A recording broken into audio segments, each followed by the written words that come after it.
бұл жалпы діни тұрғыда да дәстүрлі дін деп атамыз, бір қарап отырсақ дәстүрлі діннің өзінде де әдет ғұрыптың шариғат нормаларында, мысалы хадис, құран аяттары, хадис секілді оның да өзіндік дәлел ретінде ол іске асады, егер шариғатқа қайшы келмесе.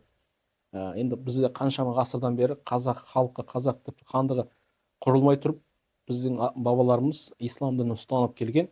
Ол енді өзінше ол қазақи ислам деп айтуға болмайды негізінде, бірақ дегенмен де біздің қазақ халқының бүкіл мінезіне қарай, біздің жүріс тұрысына, біздің мынау өмір сүру салтымызға қарай оның бәрі шыңдалып, реттеліп, өзі бір қазақи бір мінез, қазақи ислам қалыптасқандай қазір қарап отырсақ қоғамда.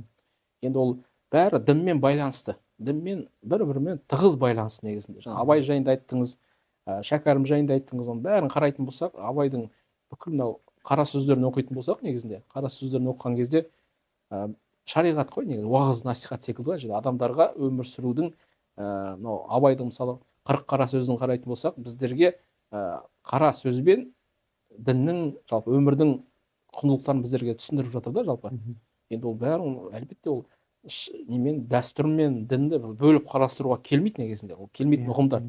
Ол